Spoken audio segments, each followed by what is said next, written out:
Hey, everybody. Welcome to the Do Nothing Project. Awesome to see everybody. Our Sunday night posse Johnny, Richard, Fred, Andrew, Jeff, Ken, Lauren, Sylvia, Lois, Tina, Brooke, Heidi, Beth, Johnny. Okay, you might be repeating names. I see all your back and forth here. Awesome. Yeah, good to see everybody. Good to be doing this with you guys.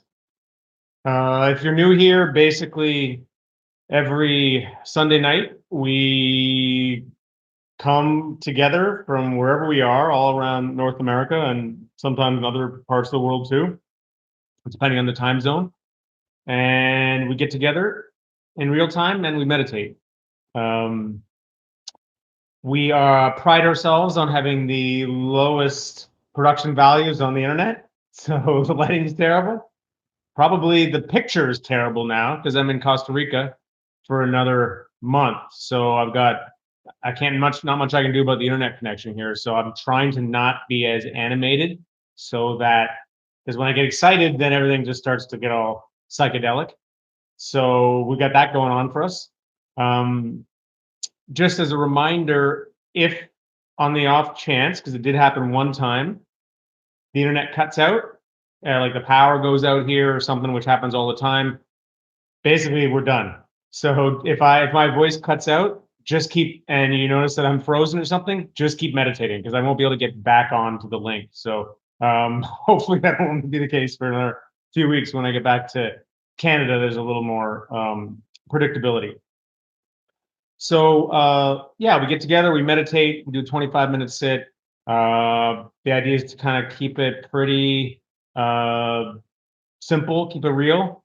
Talk about our own foibles, this thing we're doing, this strange habit, which is both a beautiful habit and sometimes a challenging one. Yeah, and I'm happy to be doing this. I just love doing this. I look forward to it all day. I always wonder who's going to show up. I wonder what we're going to do.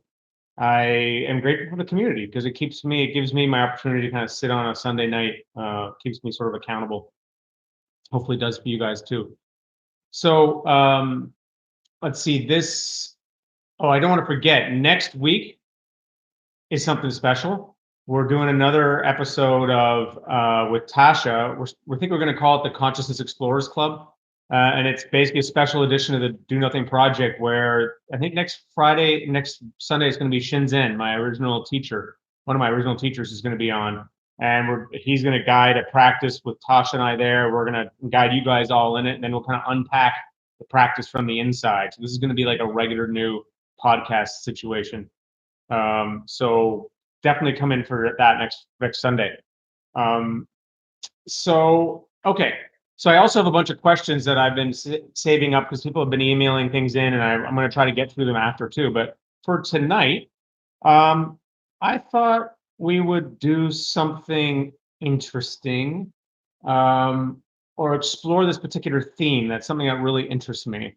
And there's a phrase you hear a lot within Buddhist practice of seeing things as they really are. This idea that the goal of practice is to see things as they really are. And so I thought we'd explore this idea a little bit, or maybe what they mean, and we'll see if we can kind of come into a bit of an experience of that.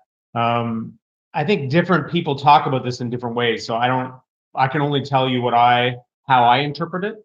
But I guess the way I think about it, having meditated a lot and sort of noticed this, is, when I think about my life before I meditated, I was so often embedded in my own kind of like trances, like my own little patterns of rumination, my own, views and moods and feeling tones and reactions. And it was like there was a world out there, but only with a lot of meditation, I start to realize how little I was actually available to that world, that I was kind of in my own world.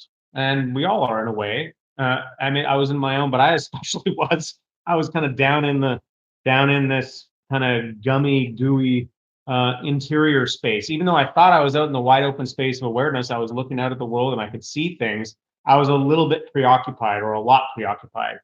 Um, and I think that uh, there's a sense in which when we have lots of thinking going on, it kind of creates a bit of an overlay that comes between us and what's going on. And even though that seems weird, we may not notice it, part of our attention is going to the thinking. And that literally, I began to realize in meditation that part of my, as I'd be out looking at the world, I was also kind of looking at my visuals of the world. Like I was kind of thinking about it visually. I was thinking about it from a language point of view. And this stuff is kind of coming between me and seeing things as they are. And as that would calm down in meditation, and you'll come back and calm down, I found that one of the biggest changes was just like being more available to things as they were, like seeing the character in people's faces, noticing things about kind of the way patterns of interactions and the way the world was. And this is also kind of a response to what happened a few weeks ago when I did a little talk about equanimity here. And I wrote a piece about this. I don't know if you read it. It was like I was talking about equanimity, and I'm really passionate about equanimity.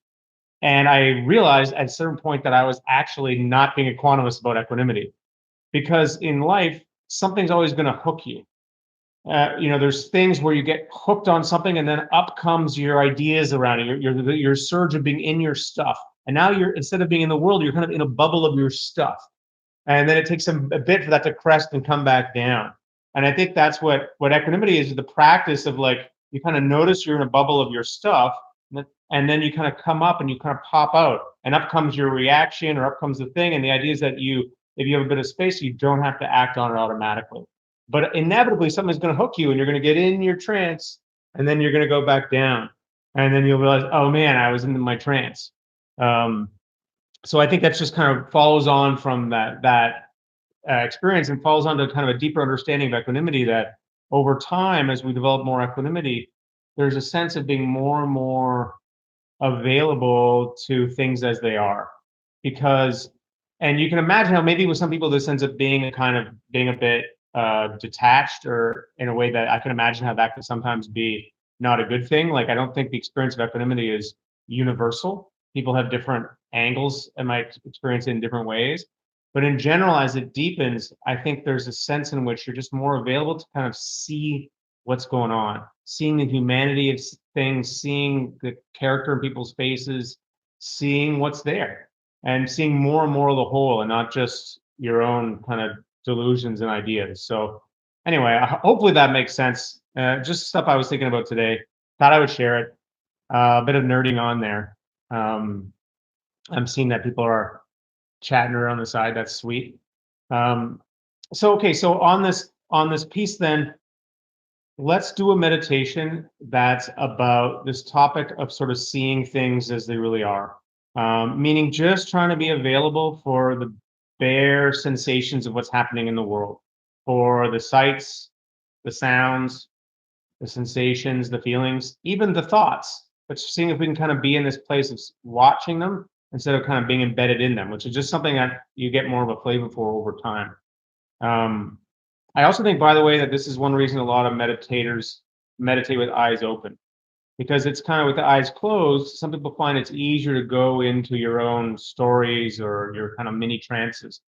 But with eyes open, kind of looking half-mast at the floor in front of you, there's just a sense of like you're in the world. This is the world. You're taking your seat on the earth, in your body. You're here, and you're kind of continually coming back to the here-ness of things, seeing the floor, feeling the body, hearing the sound. So that's always an option.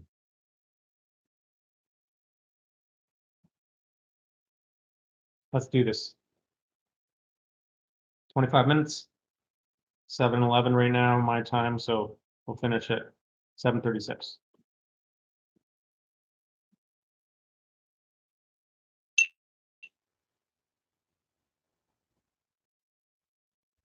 Maybe you guys didn't even hear that bell because I got this noise canceling software. There was a bell there.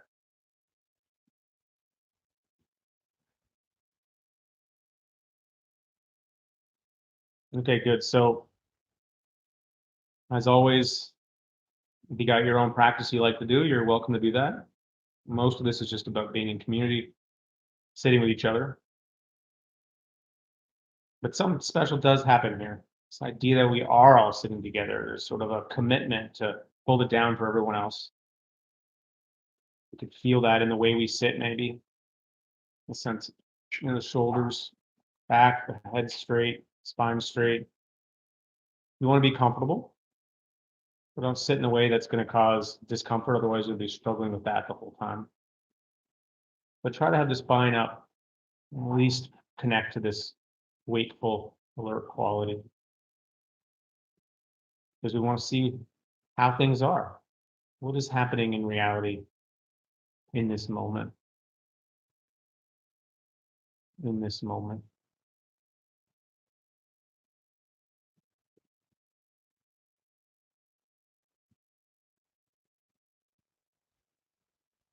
I like to start with a few deep breaths.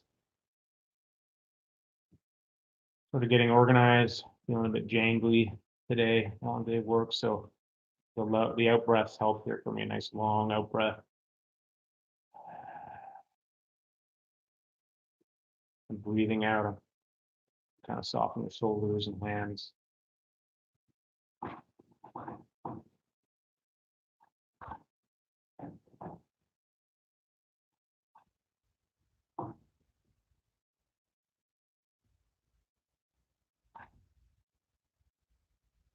And here at the beginning, just connecting to this equanimity piece, which is really the piece of being open,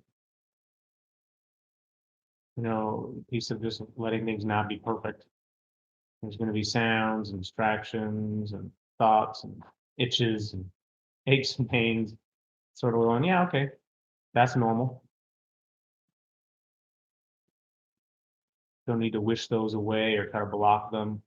More like this big, open, accepting stance of seeing them and letting them be there. Part of seeing things as they really are.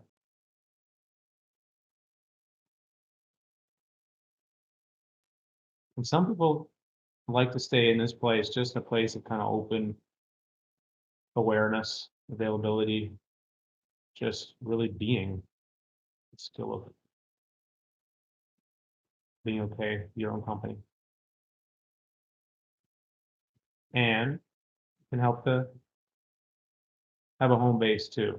So if you want a little bit more structure, you can choose to lightly focus on something, like a breath or the hands or a point in the body or sounds, anything really.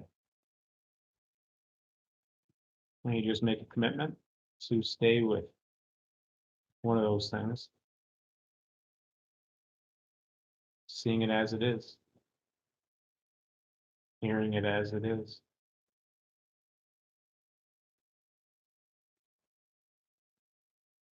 Try this for a bit.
Let's make sure I'm being settled here.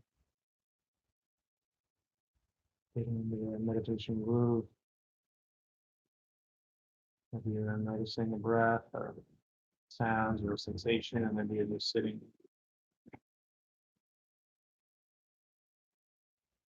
The idea is that you're present, available to things as they are. And there's a kind of patience here that we're cultivating, not being in a rush. Being okay with simple things, simple sensations. And the thoughts are there, no big deal. Just letting them play out in the background, unspooling at their own rate.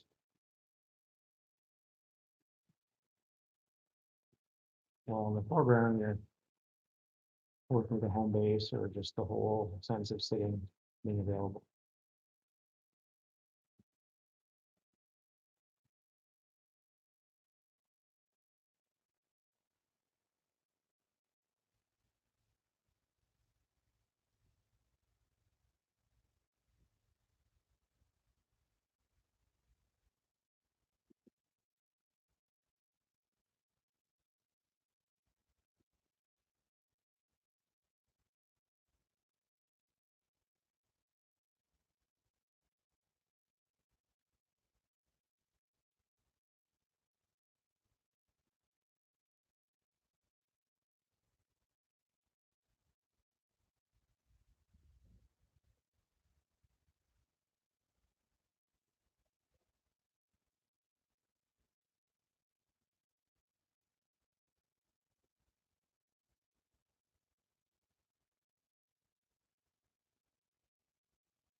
Good. So much of this is about getting really patient and really still so that we have this very still baseline, a quiet baseline. And whatever emerges, we can see it more crisply, seeing things as they are, feeling things as they are, hearing things as they are.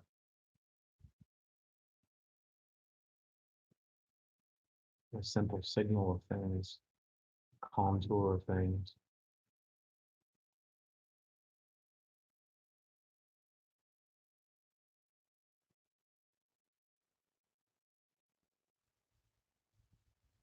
Coming to us, coming through us.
And the thoughts, the ideas, they come up, the daydreams, and it's like they pull us into these little bubbles. Maybe we notice that happen. They back off and they descend again. They subside. They come back into the world. It's sort of natural flow.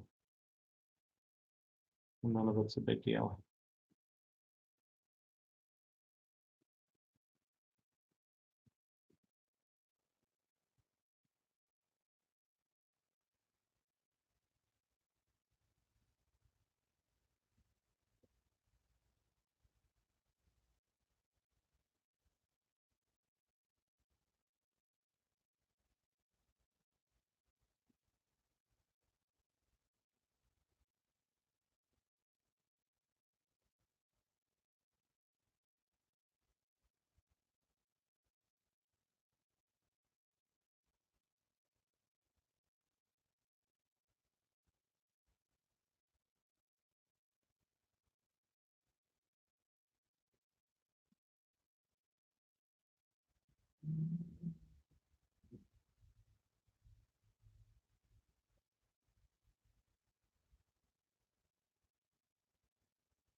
Okay, good. So in the last few minutes, we'll do a little kind of loving kindness style practice. Just a nice way to finish. It's optional, but you feel good. I was thinking about something sort of in this theme of seeing things as they really are. This thing about seeing people as they really are. So when we're doing our loving kindness, just going through different people in your life, just kind of picturing them, imagining them. You might have a visual, or you might just be more an idea. But this idea of like really seeing them, like seeing their face and different expressions, seeing the character in their face, thinking about how they laugh, how they walk, the way they smile and turn their head if someone calls their name, how they do that.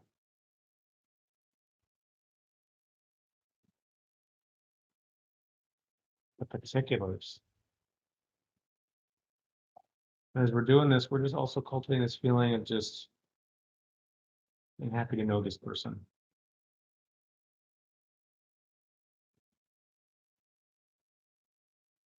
And you can use a phrase if you like, may you be well, may you be happy.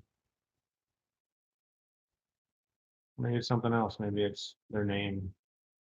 Once I see you, thank you. Doesn't matter. We're just the phrase is just sort of to kind of keep the concentration going. May you be well. Keep the intention going, the intention to wish this person well, to see them, even though we're technically seeing the concept of them, the memory, literally noticing the details, honoring the details.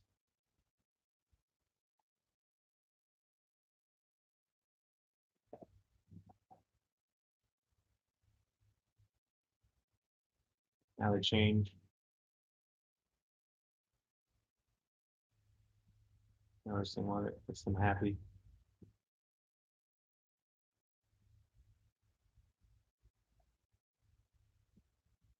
And it can be kids, animals, friends, family members, strangers, even.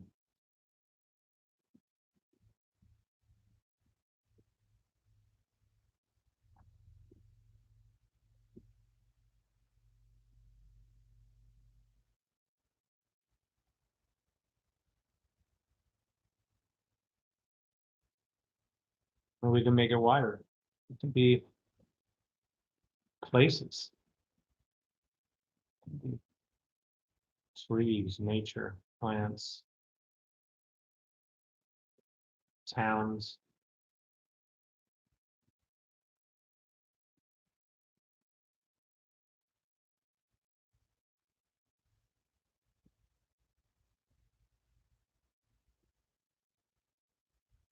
We're priming ourselves to be available for those things.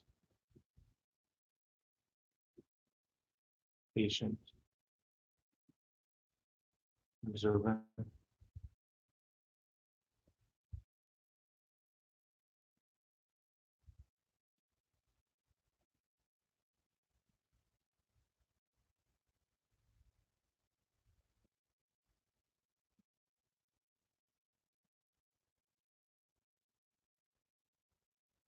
Yeah, thank you.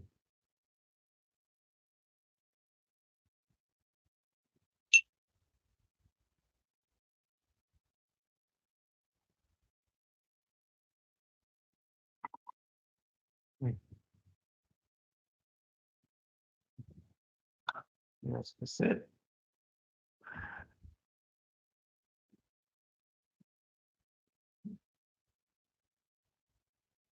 Oh, foot.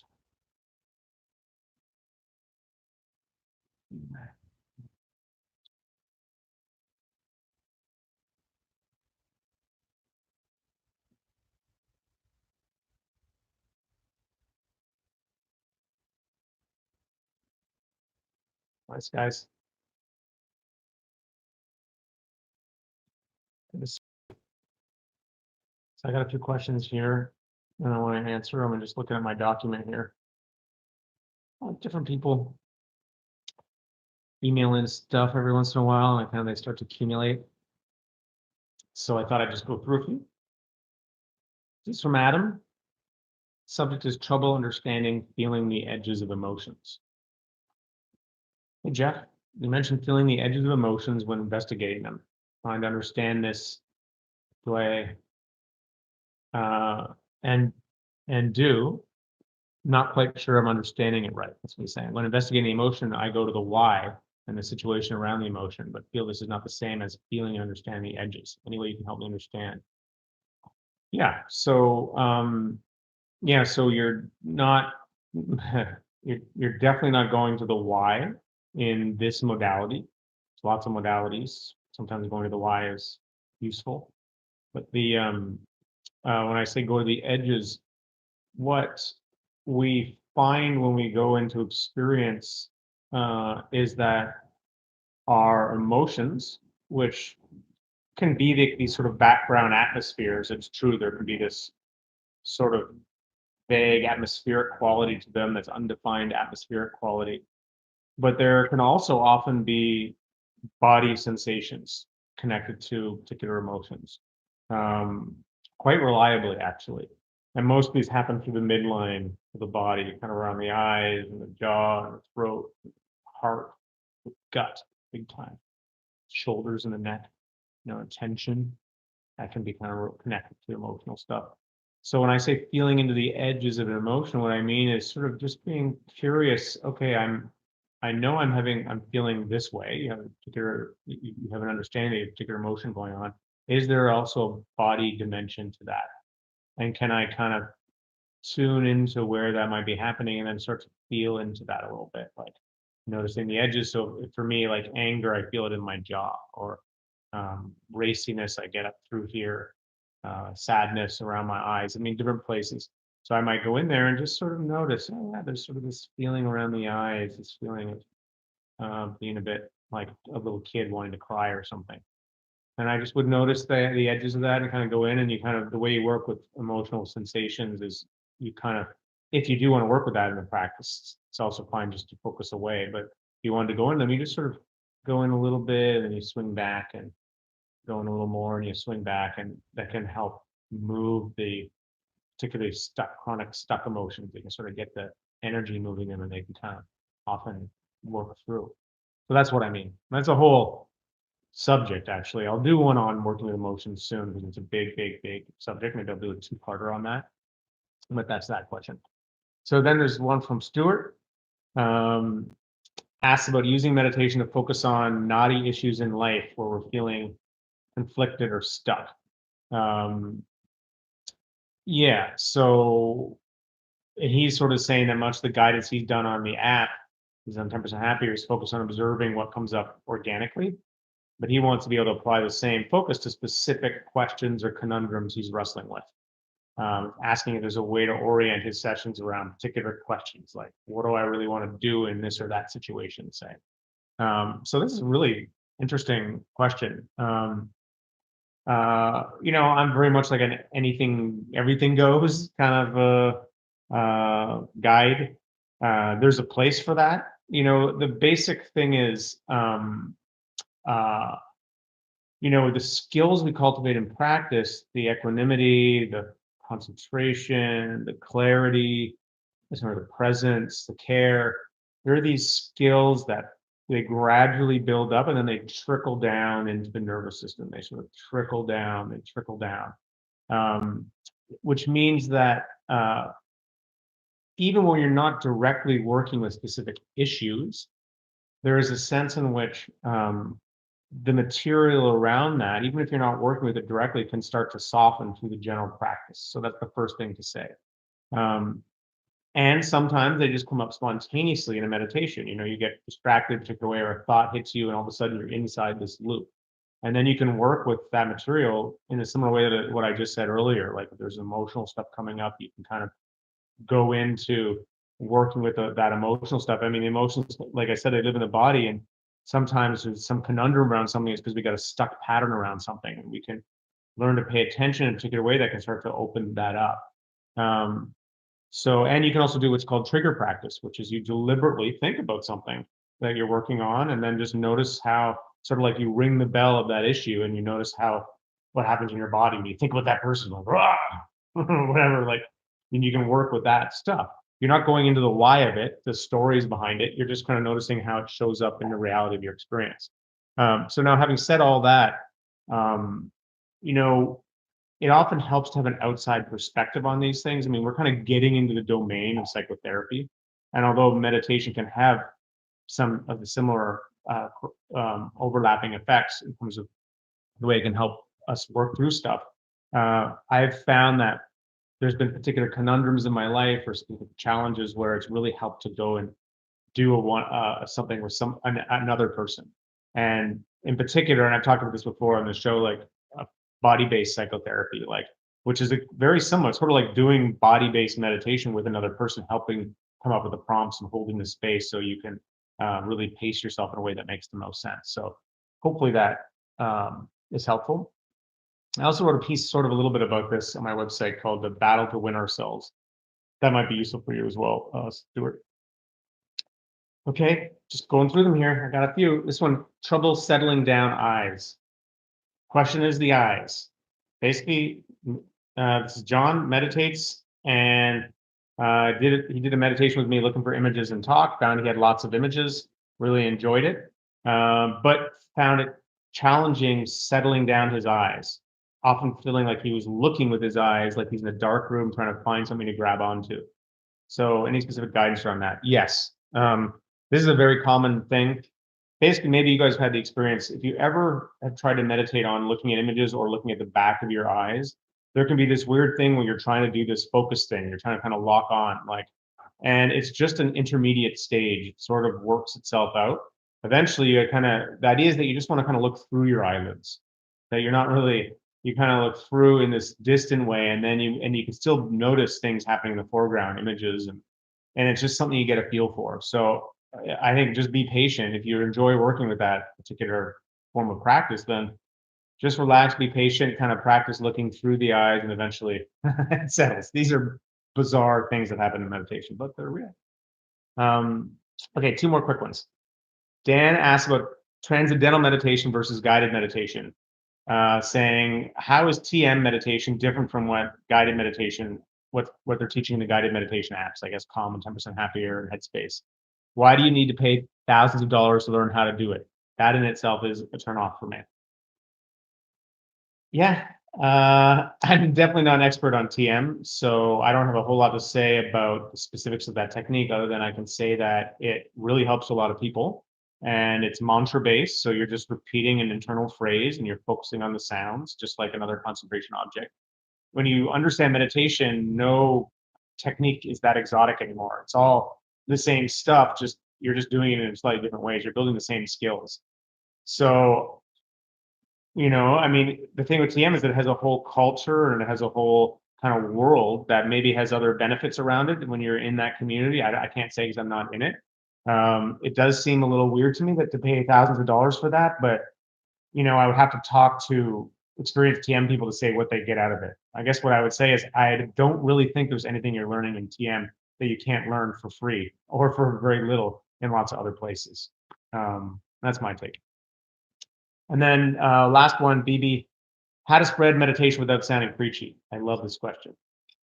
BB says they've been meditating daily for almost 2 years. How do I spread the word to those around me without sounding like a preachy asshole? I feel a bit like Neo taking the red pill. Love that. So love this question. It's such an important question. And because this is something that happens. You get into meditation, you start to see that it's really helpful for you, and then you decide that everybody needs to do it. And the problem with that is that people will be creeped out. And it's not true that everyone needs to do it. It's probably true that everyone needs a practice or everyone needs to be cultivating these basic skills, but people got to find their way to what that's going to look like in their own way. So I think the best way to be an advocate for meditation is just to meditate and be cool and live inside a nervous system that is benefiting from the practice, and you will start to have a positive effect on people around you. And if people ask you about what's going on, you can say, oh yeah, I've been meditating, this is what it's doing for me. I would say don't try to sell people on it, just be honest about your experience and people can make their own decisions. And by the way, this stage of being really passionate about practice, it is a stage. It's not that you lose your passion for practice. What goes away is this sort of missionary zeal part of it. I mean, and sometimes the zeal lasts a long time. Like I remember, it was definitely there for me for a bunch of years. Like, because at first it's like the hard slog of it, and then I was getting all these breakthroughs and having all these amazing experiences and feeling like, oh my God, I know what equanimity is. I know what nature of who I am, and I just was filled with this sort of like the same energy of a religious convert, where you're just like, you need to convince everybody. And frankly, it was weird, and then I kind of the energy kind of started cooling out a little bit. And I realized, oh yeah, people got to find their own way to this. And that's my opinion. So, um, okay. So those are my questions. I'm glad. Thank you for being patient while I answered them. Hopefully the people who asked them, I think thank you, Milan, for doing all you do. You can, she'll probably end up sending them that link. Thank you, Andrew, for doing everything you do. Thank you, Lily, for doing everything you do. Thank you, Tristan, for doing everything you do. Thank you, community. Lauren, Jeff McBee, John, Sheila, Heidi, for doing everything you do. And I think there was a question from Jeff. What do I mean from the beginning of the meditation about appearing something not real? I don't know. I don't remember what I said. Maybe we go back to it. Yeah. Okay. Yes. Thank you, everybody. Oh, good. I'm glad that was helpful, Brooke. Yeah, you just don't really want to be selling people too hard on this thing. Because it's just like, basically, it's not unlike someone trying to sell you on their religion or someone trying to sell you on their self-help technique that they think is the thing, or whatever it is. It's like it's kind of like a consent issue. You got to let people choose their own worldviews. You share what's true for you, but it's let people come to their own views and their understanding in their own time. I mean, I guess that's what I'm saying. Yeah, Joe, just send it in to me and I'll try to get it on the list. Guys, thank you. Good to hang out. I bow to the non-sectarian Buddha version of your culture in you. Maybe secular. maybe spiritual, whatever it is. And see you guys next time. Good to hang out. Oh yeah, next week we're doing the Tasha will be here. You're gonna get a chance to meet Shinzen Young, and it'll be a whole inner exploration. So come along, tell your friends. It'll be nothing. Good night, guys.